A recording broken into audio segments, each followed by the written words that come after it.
The set is chaotic in the most electric way. Cables snake across the floor, the scent of burning ozone from a recent effects test lingers in the air, and in the middle of it all, standing tall in a dirt-smeared trench coat and slightly scuffed space boots, is Max Ryland, the man at the center of the storm. Max, who plays Hal Jordan in the highly anticipated HBO Max series Lanterns, is no stranger to action roles. But this one, he says, is different. "I've never cussed this much in my life," Max chuckles in an exclusive sit-down interview. "Even off-screen, I don't think I've ever dropped this many F-bombs. It's just part of who Hal is in our version. He's raw, he's pissed, and he's tired of being polite." The actor, known for a string of solid performances in war dramas and sci-fi thrillers, didn't expect his foray into the DC universe to be quite so profane. Scene 2. The evolution of a superhero script.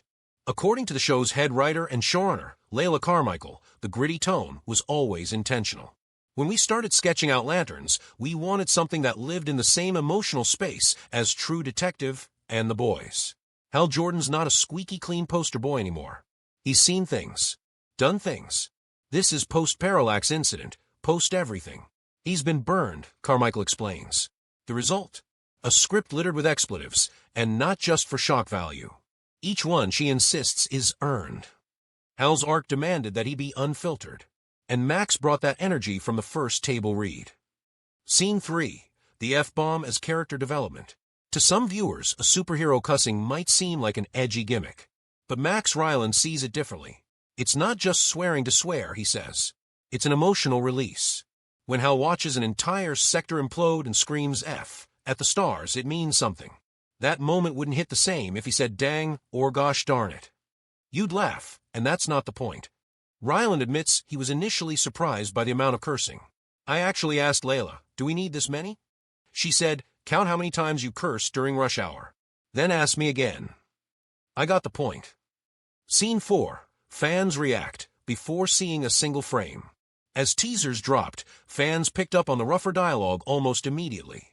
A 15-second snippet of how confronting a corrupt guardian of the universe, ending with a guttural, "I'm F-ing done," sparked polarized commentary across social platforms. "I didn't expect Hal Jordan to sound like Logan Roy," one user tweeted. Another fan wrote, "This is the Lantern I've waited for, one who's angry, broken, human. Give me all the F-bombs." The discourse has only fueled curiosity. HBO Max's marketing team is leaning into the debate with tongue-in-cheek hashtags like hashtag F is for fearless and teaser posters scrawled with blackout censored quotes. Scene 5. Breaking the censor barrier, the HBO advantage. On traditional network television, Max Ryland's F-bomb tirade would have never passed standards and practices. But on streaming? The rules are different, and creators are exploiting that freedom. "We're not doing this on ABC," says executive producer John Melton. "This is HBO. Audiences here expect emotional realism, and real people swear, especially people fighting galactic wars." Indeed, Lanterns marks a deliberate shift in the DC television tone. Gone is the lighter, CW-style version of cosmic policing. Instead, viewers can expect a noir-infused detective drama with the emotional gravity of Watchmen and the philosophical bite of Westworld. Scene 6. Hal Jordan's emotional arc, why the swears matter. In the series, Hal Jordan returns to Earth after years of patrolling Sector 2814, only to find his planet and his relationships in ruins. He's worn down, drinking too much, sleeping too little, and haunted by his failures.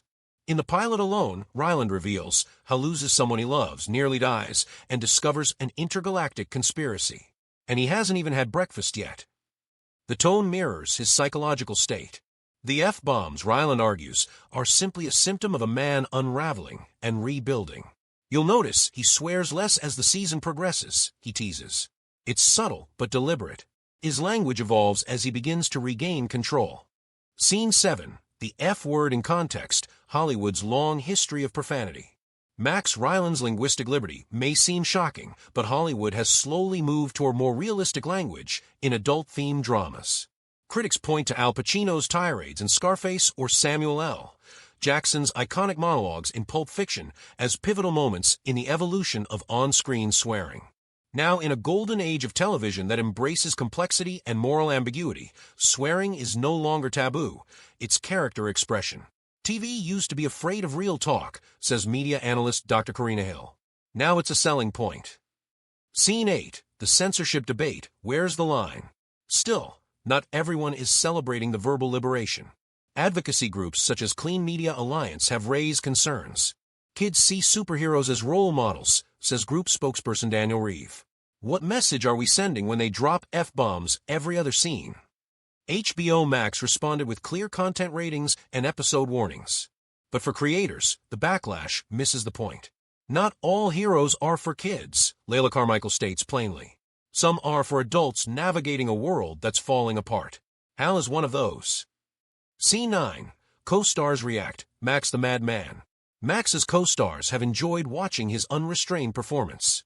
I swear he broke a world record in episode 3, jokes actress Nia Cruz, who plays intergalactic Marshal Cat Matue. We were shooting this intense interrogation scene, and he just riffed this 20-second rage monologue. Every second word was the F word. I didn't break character, I exploded. The moment made it into the final cut. Director Tate Milner recalls, we watched playback and realized we just captured one of the rawest performances I've ever seen. Swearing included. Scene 10. A culture of honesty. Why actors are embracing the edge. For Max, the shift represents more than a personal milestone. It's emblematic of a broader industry trend, one that embraces vulnerability, anger, and imperfection. I grew up watching heroes who always knew what to say, always had the right tone. That's not life, he says. Life's messy. Sometimes it sounds like a symphony of F-bombs. And that's okay. His statement echoes the feelings of a new generation of actors seeking authenticity over polish. From Marvel's more grounded portrayals to Star Wars' grittier Disney Plus offerings, heroes are becoming more human. Scene 11. Hal Jordan as anti-hero, a deliberate pivot. It's clear that this Hal Jordan isn't your granddad's Green Lantern, and that's intentional. We didn't want perfection, Carmichael says. We wanted a man whose power doesn't protect him from trauma. A man who swears not because it's cool, but because silence would break him. That philosophy permeates every frame of the show, from the dim, neon-lit precincts of Earth's Cosmic Crimes Unit to the muted palette of deep space stations. It's noir meets space opera, and Max Ryland is its broken knight. Scene 12. Season teasers, more than just swearing. Despite the hype surrounding the profanity, the creators are adamant the show isn't about cursing. It's about grief, redemption, and unraveling conspiracies that reach into the heart of the Green Lantern Corps.